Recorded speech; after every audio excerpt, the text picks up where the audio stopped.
Well, that was a heck of an introduction. I live up to it. Well, hello. This is my pamper pole, I have to say. And I didn't bring a diaper, so it might get messy up here. But I mean that quite seriously. When we were meeting this morning as the faculty staff were gathered this morning, Scott here asked us to do something very difficult for me. Maybe not so hard for most of you. He asked that all of us this week who are teachers and presenters, that we try to be present and not present. Well, I'm a 3, I'm a performer, and I'm very good at presenting. I'm very bad at being present. I've done lots of media training, lots of coaching, I've done TV, radio, the blah, blah, blah, a whole bit. And as a 3, I like being center stage when I'm presenting. Being present, not so much. I could climb the actual pamper pole, do a backflip, catch the bar, and wink at a girl and look good doing it. But being present is hard because it means taking the masks off. And for a 3, when you take the masks off, what's behind? Well, for me, it's the fear of being worthless. But you'll see the real me. I'll be vulnerable, and you're not going to be terribly impressed. Because I'm not very impressed. So I'm going to try to just be present, share some thoughts, see where that goes, and hope that something useful comes out of it.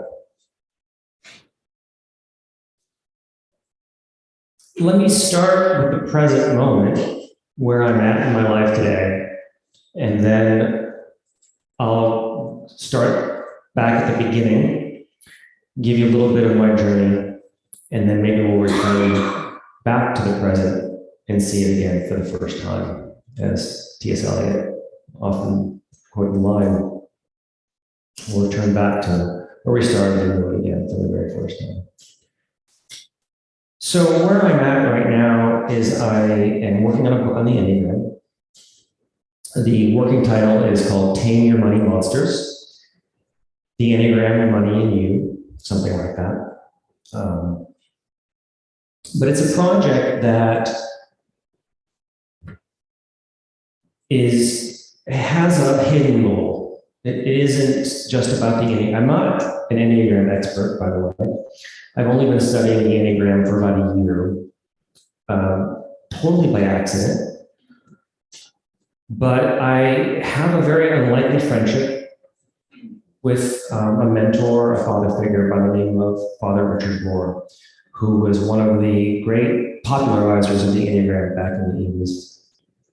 And he's a best-selling author. He's written about 35 books, done Oprah. You know, he's many. Does anybody here not know Father Richard Rohr? Is that a name I need to explain, or is that pretty well?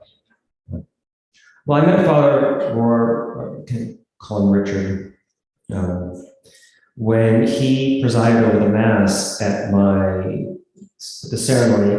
I was not a priest, I was a monk, so I was not ordained. But when you take your solemn vows, your final vows as a monk, there's a Mass, and Father Rohr presided over that Mass, and that's when I first got to know him. But I didn't really, we kind of lost contact over the years. I was cloistered in the monastery, so I wasn't hanging out with him. But when I left the monastery in 2017, I reached out because I was very broken. I was disillusioned with my monastic vocation. Things did not end well. And who else would I reach out to? So of course, I kind of stalked him, actually. There's actually a story there. He asked me that over a few whiskeys, and I'll tell that how we reconnected. It's quite funny. But, you know, I tracked him down, asked him out for a coffee, and said, "Can we chat?" And he agreed. And that coffee led to dinners at his Hermitage.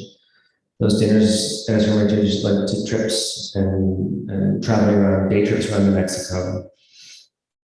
We were supposed to go right before this conference. Richard and I were supposed to go to the Vatican to meet Pope Francis. That was our plan. Pope Francis got sick. Knee injuries, back injuries, and he went on bed rest for several weeks. So the trip got postponed. We were expected to still make the trip sometime in July or August, but we'll see. But I'm just there to carry luggage. That's just my job. I'll be pushing around his wheelchair these days. That's my job. But back to this book on money, my goal has been over the past several years to figure out how do we bring the contemplative wisdom of Father Rohr and the Enneagram. Well, let me back that up. The contemplative wisdom of monasticism, the wisdom there, into the world of economics and finance.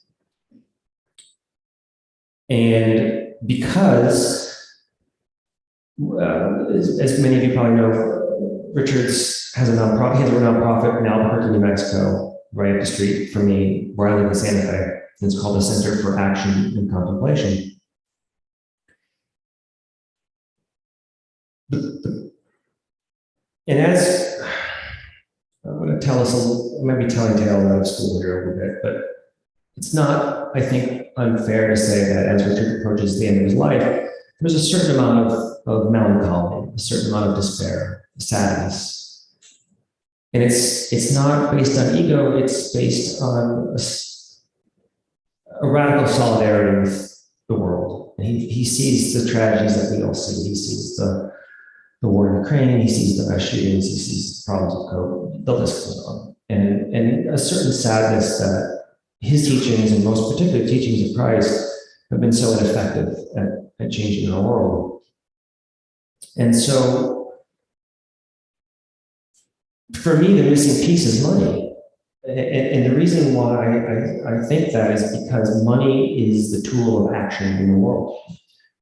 Money is the energy by which we get things done.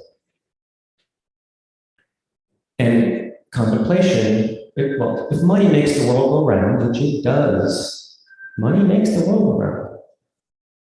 But what's the axis around which it goes around? What is the still point? And for me, that's contemplation. That's the divine. That is the wisdom of the contemplative tradition. So my struggle has been how to figure out to bring this contemplative wisdom into finance, into economics. And I'll try to, I'm probably going to, talking way too long. I'm going to watch here and fly me and talk too long here, just pull me off the stage. But I can talk all night. I won't. The question is how do we do this very difficult task? And Richard and I briefly tried to collaborate on a book around money, and that was a train wreck. It did not go well. We got through one chapter, and it became very clear to Richard that he knew nothing about money. It was terrible. It wasn't from lack of trying, but as a Franciscan priest under a vow of poverty, it wasn't going to work. That was not something he was comfortable topic. He would rather have a case of long haul COVID than talk about money for a length of time. So that was a complete disaster. But I have this book deal, and I've got to write another book, and I thought, well, how do I bring this wisdom into economics? So I first tried using a thing called spiral dynamics, and that was about a year project. And I had this very eloquent, very well laid out book proposal sent by publishers, and I got crickets, just dead silent. They didn't, no response. And I got nervous, and just on a whim, on a lark, something just struck me, and I said, well, what about a book on money and the Enneagram? And it's like this 50-page proposal, like a year working on. Nothing. And then this 3-sentence email went off to HarperCollins, and they came back the next day and said, that's the book we want.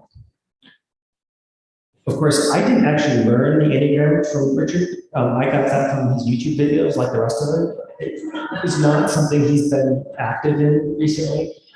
So I do not claim any lineage to him in the Enneagram at all, or in anything I say. If it's useful, it's probably his teachings, and if it's idiotic and stupid, it's probably my own ego. So just don't blame him for anything that's stupid I said. So that's that's the present day. That kind of brings you up to speed about where I'm at.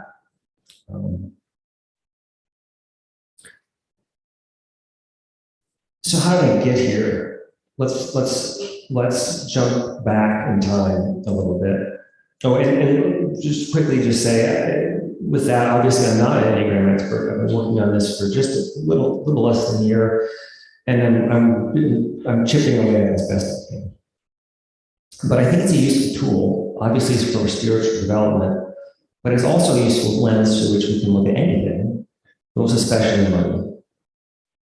So how do we bring the action that money allows us to do in the world and bring money and contemplation, or money, action and contemplation, money and the Enneagram together? That's the project. So I'm actually going to be asking for your help in that from all of you this week.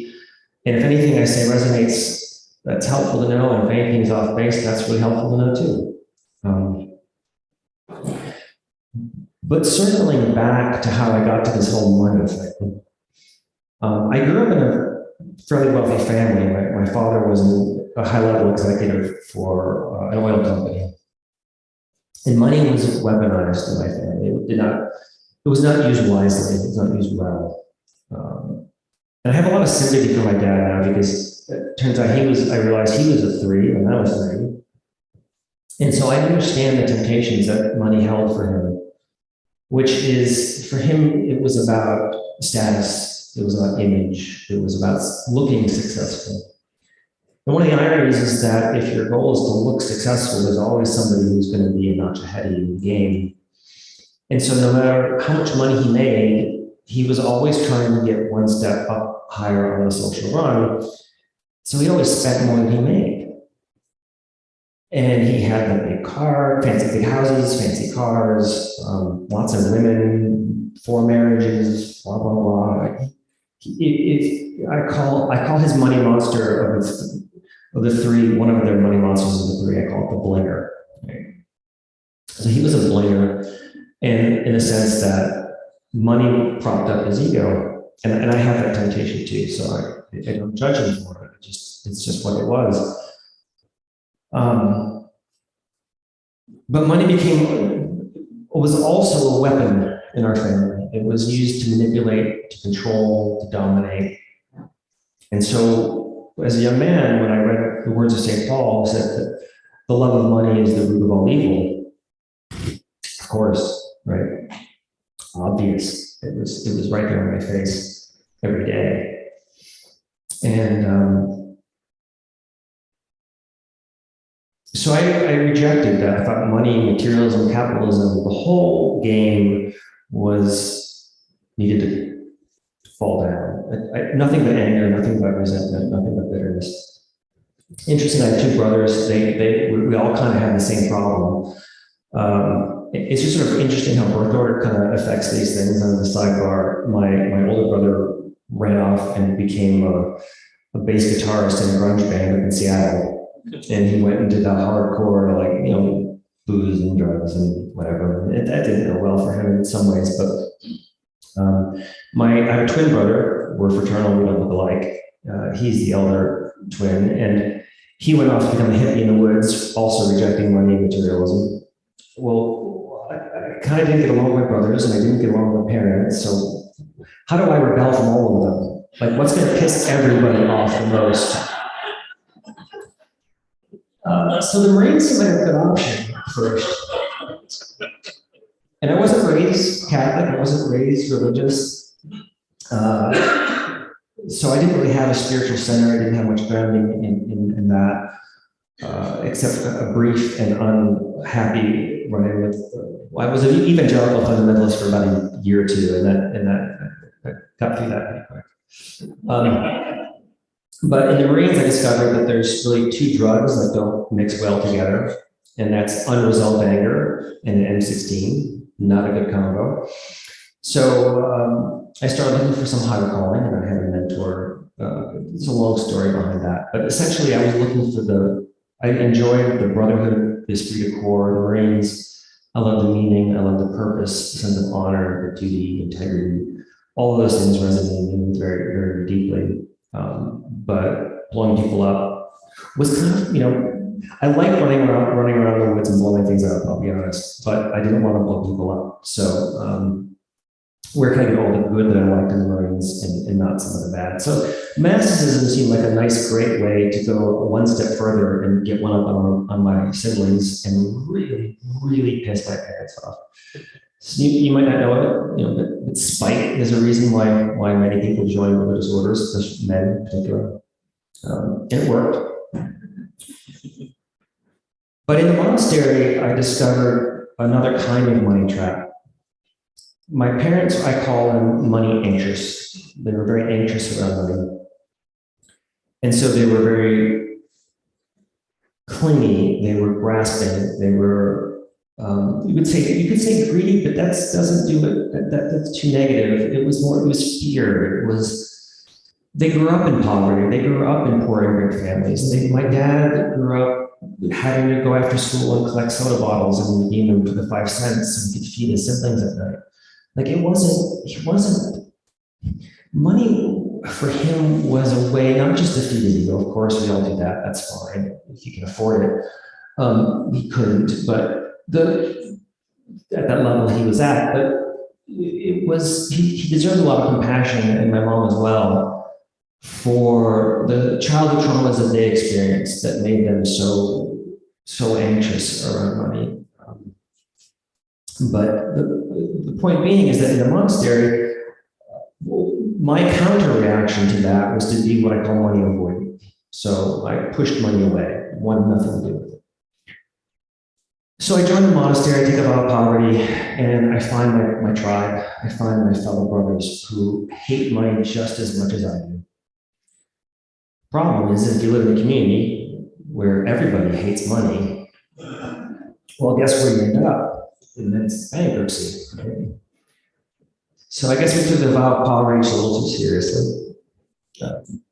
But it was also another ego trap. We needed the punchline of that. I could tell stories and stories, but to get to the punchline, we took as much pride in our poverty as my parents took in their wealth. And that was a harder trap to get out of. Because I think it's Ram Dass has a line something like, righteousness is the golden chain that we bind ourselves to that keeps us from entering the final temple. The inner sanctum, he calls it, the inner sanctum. And so it's very easy to wrap yourself in sanctimony and self-righteousness. There's a quick story, sidebar. There was a brother in the monastery. I named him Brother Pius. And Brother Pius was kind of the bane of my existence because he would not touch money. He actually believed that by touching money, it dirtied and polluted his soul. So guess what happens when you won't touch money? Someone else around you has to touch it a whole lot more often. And for me, that created a lot, that was me, so that created a lot of resentment in myself. But you get to see the ego traps are on both ends. There's no easy way out of it. Whether we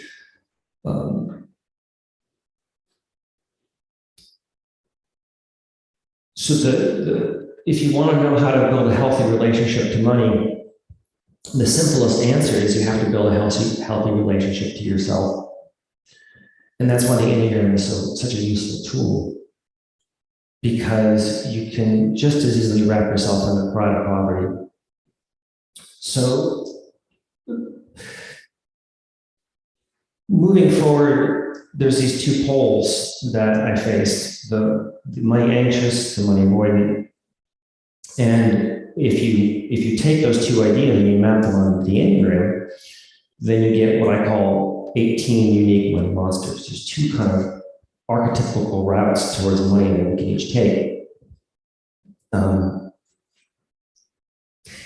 if I didn't quite make this point, no, I think I did, which is again, all of this is how are we going to bring Father Richard's teachings into economics and finance? And I'm going to just go look at my cheat sheet really quickly, make sure I'm on target. So we've got the money anxious, the money avoidant, and now we get to sort of the money manager part of the story. The monastery was really facing bankruptcy in the early 2000s, and so I was still there for another almost 18 years after that problem. So it was early on in the monastic. My time in the monastery, the money problems got really, really bad.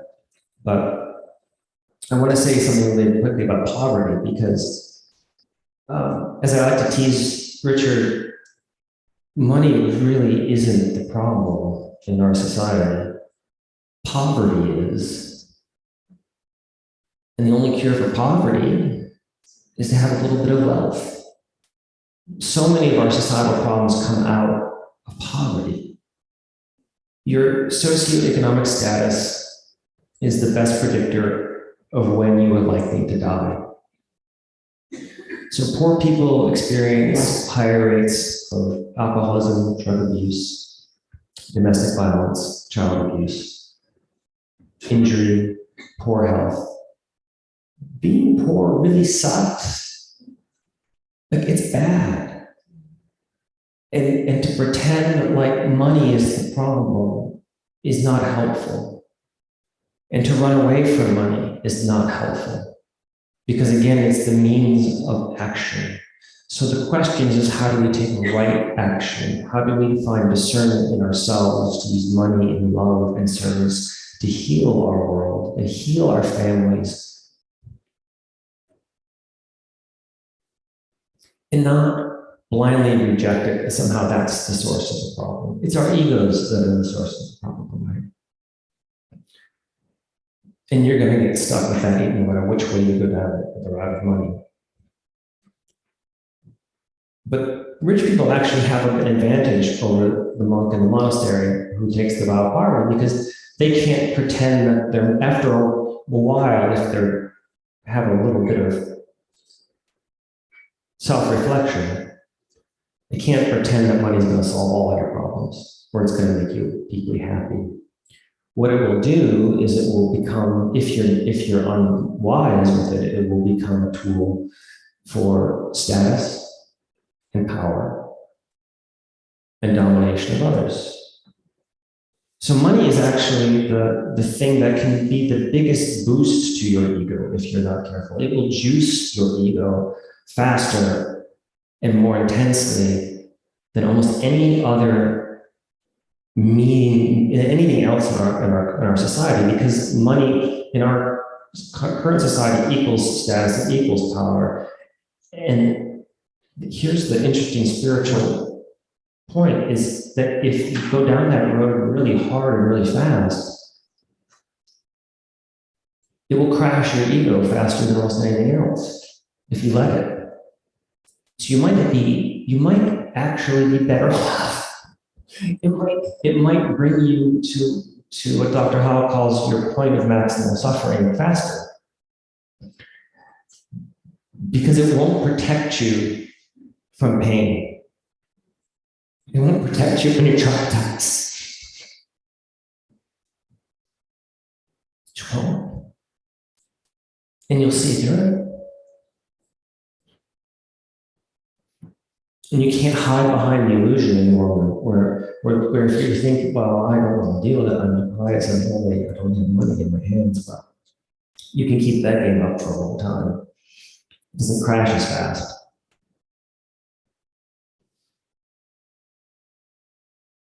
So there's suffering no matter which way you go.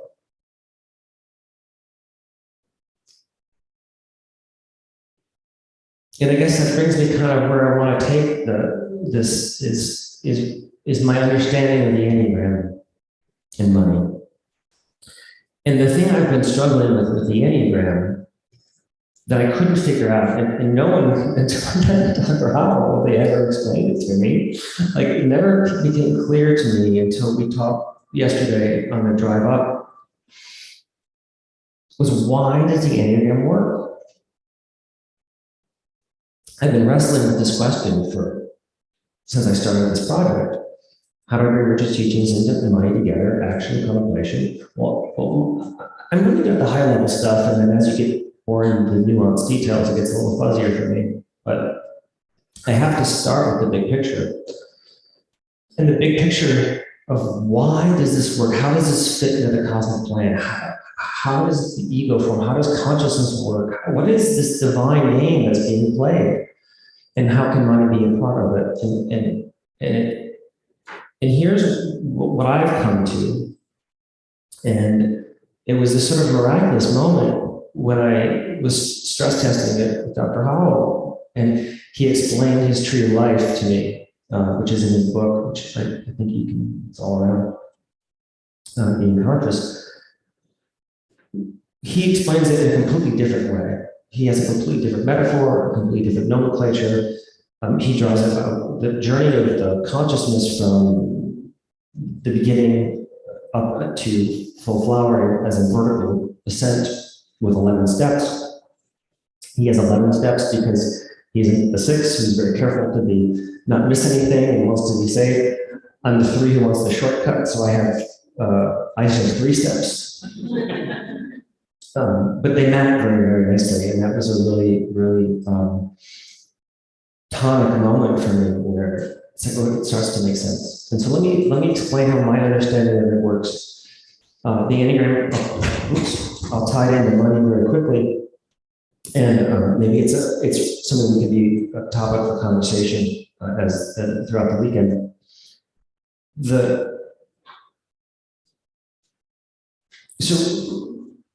And also, I'm also trying to fit this a little bit, maybe I'm square peg round hole, but trying to bring Richard's teachings through all of this. So Richard, if you know, Richard's teaching has the idea of first half of life and second half of life. So our first half of life is really about what I would call ego formation, right? It's building up the ego. And then the second half of life is letting go of the ego.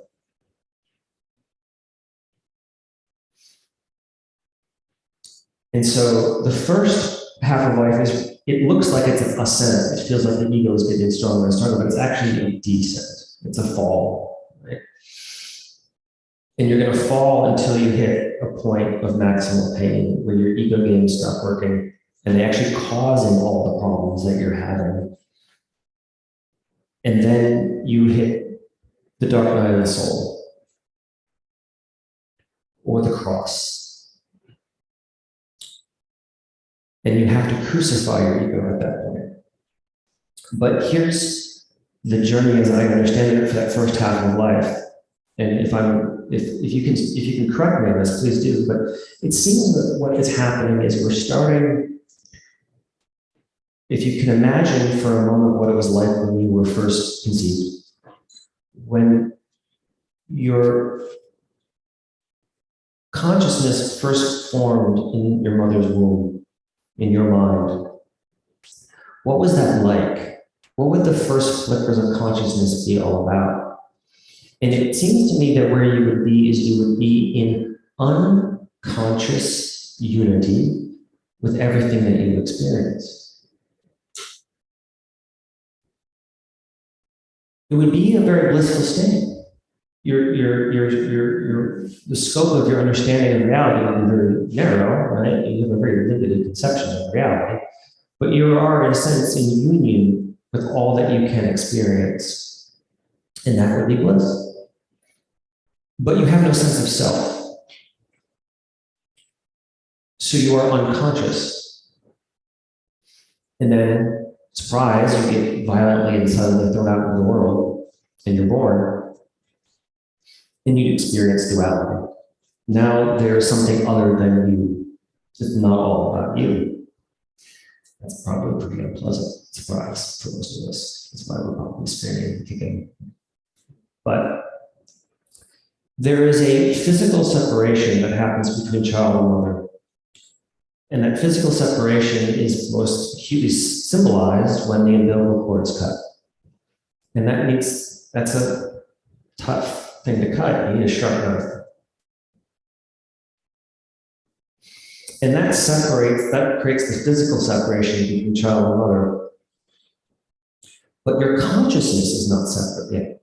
You do not have a fully formed sense of self. That takes years. But if you can imagine you're starting from bliss, you don't want to go. You don't want to be separate. So what's going to separate you from everyone and everything else? Well, positive emotions aren't going to do it. You're going to need some very sharp emotional knives to force you to sever your consciousness from the rest of creation so that self-consciousness can form. Does that make sense? Well, what are the most negative emotions that we have? Well, anger, fear, shame. Those are the necessary scalpel wounds that must be inflicted upon us for self-consciousness to form. And there's only 3 ways to process those 3 emotions. You can internalize them, you can externalize them, and you can have both. And that's the end, right? That's the starting point of consciousness itself. There's no way out of that. It's a necessary scalpel wound. But why? What's the point? What's the point of that pain? What's the point of that separation? Well, my hypothesis is that we're moving from unconscious unity to conscious separation. So you are consciously aware of your separation from all that is, so self-consciousness can form. That's the container necessary to have a sense of self. But that's your false self. Right? Now, your ego forms, it strengthens and strengthens and strengthens until it separates you so much. Eventually, it has to grow to the point where you hit the point of maximum suffering. Your ego games, which work to defend you, protect you as a child, to allow self-consciousness to flourish, eventually have to leave you so separate, so isolated, so alone, in so much despair that it breaks you. It has to break you open so you stop playing the game. That's the cross.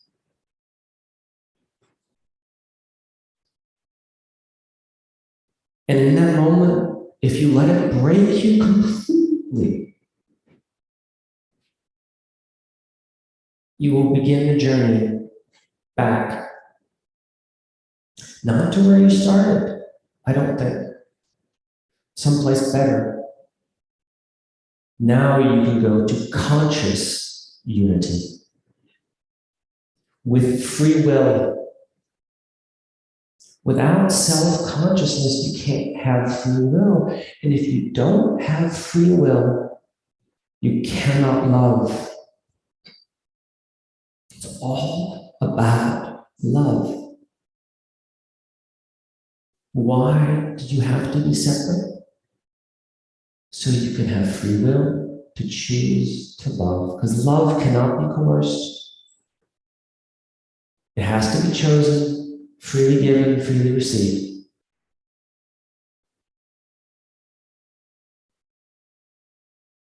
But it requires the shadow. It requires the possibility to not love, to hate, to be angry, to be violent, to persecute, to nail each other to a cross. That's what we do to each other. And I think that's where Richard Sadness comes. He sees us crucifying each other in the name of Christ. And his heart's very heavy. And in all the names of God, the holy and sacred. Because if you're in the first half of life, anything can be a weapon. Money is a weapon, religion is a weapon, race is a weapon, gender is a weapon. The ego can fixate to anything and will.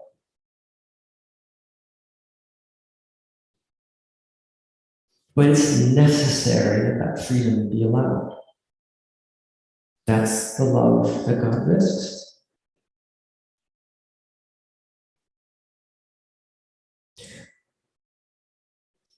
And yet, if we can hang on our cross of point of maximal pain, willfully choose it. Choose to sacrifice our egos on that cross.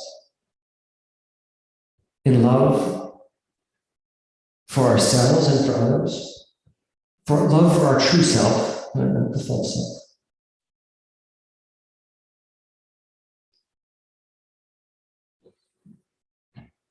And only in that point of maximal pain, I think. Well, let me rephrase that.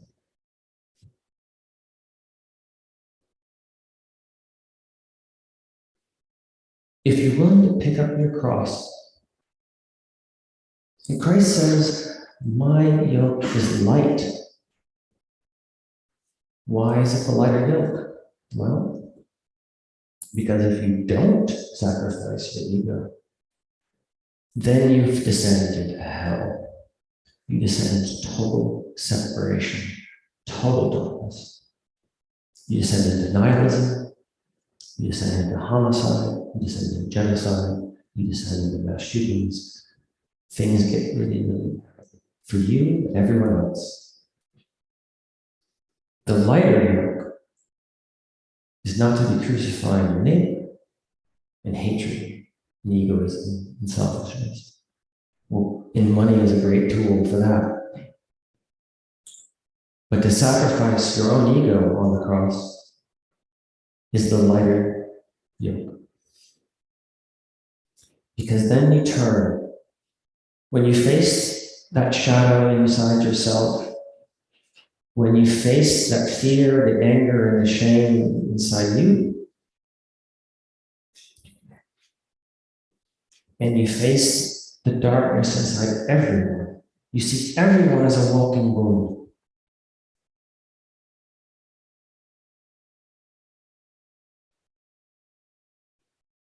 And you look at the darkness inside yourself.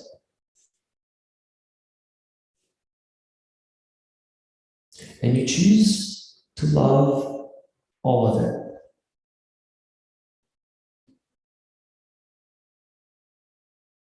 All of it. Most especially the wounds that caused your separation. When you can love the childhood wounds that made you angry, that made you fearful, that made you ashamed of yourself, and you can forgive all of it.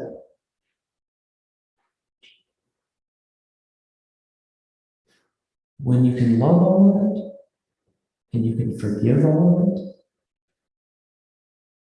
you redeem all of it in your eyes. In your eyes, everything is redeemed eternally. And if for a moment you can drop your ego and you can go to conscious unity, you consciously choose to love all of it. The whole game in your eyes is redeemed eternally. And then you can put on the mind of Christ. Then you have Christ's consciousness. And as Richard is fond of saying, Christ is not Jesus' last name. Jesus was the man. Christ is the state of consciousness that we were all called to. We were all made for. The entire game of creation exists for. The first incarnation was creation itself, as Father Richard Desponda said.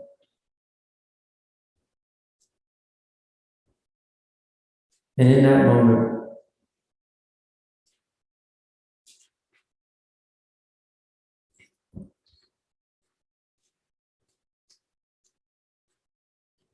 when love can flow freely,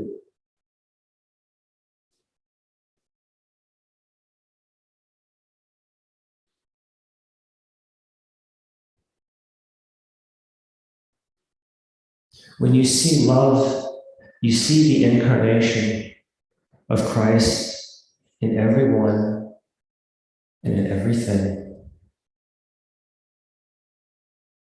When even the rocks cry out Christ,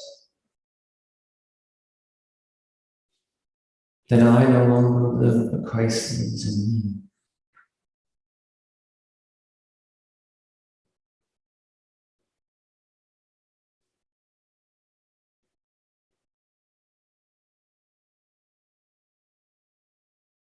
And why would God do this game? Why would God allow this separation and this darkness? Because it's necessary for love to flow.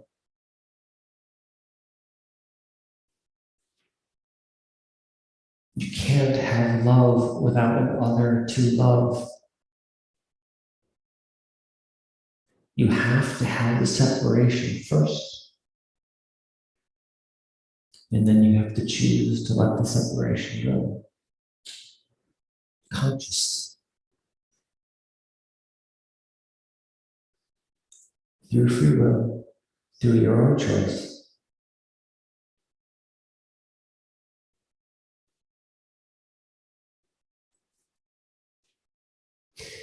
And that's the wisdom of the Enneagram. That's the contemplative tradition that it's trying to teach, I think.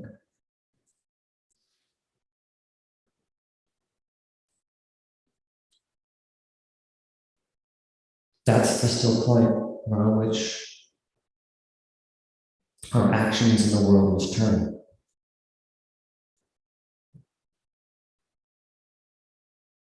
And if we can bring money into that vision, now we have a force for good in the world. When you are using money in the second half of life as a tool to journey from conscious separation to conscious unity, it can be the greatest tool for love and service available at our fingertips.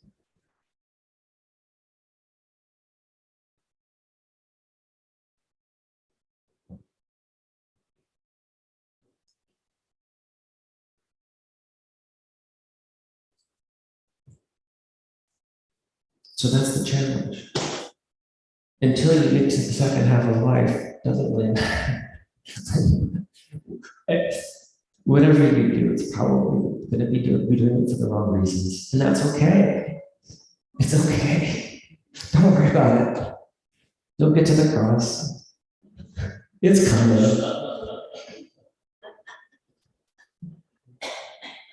But just know that when you get there, what are you going to do? Are you going to let it break you? And let you be in unity and love with all that is?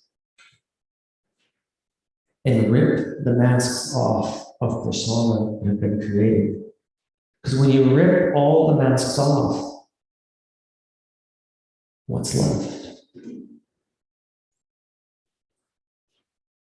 When you rip all the masks off and you look in the mirror, what do you see?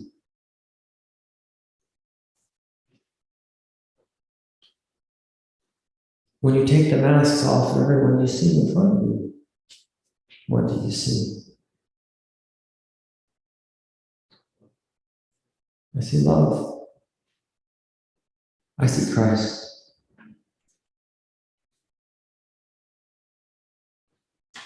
It's very easy to see Christ intellectually in other people. Can you see it in yourself? Can you see that as not your darkest, but your deepest center, past the darkness? Can you take that inward journey and dare to see God incarnate inside of you?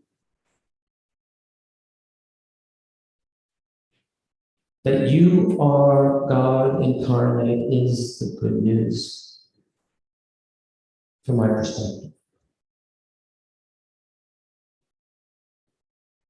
That's the second coming.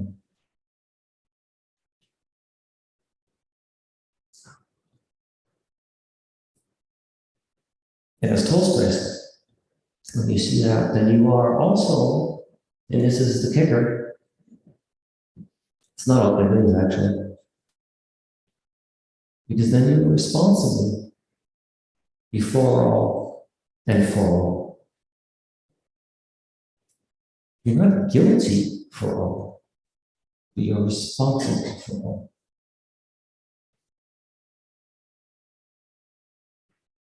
And you're responsible to use your time, your talents, your money in my love and service.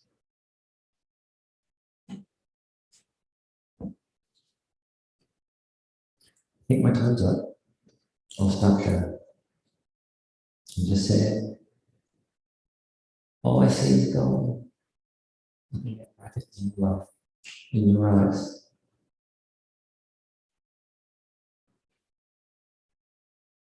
Thank you.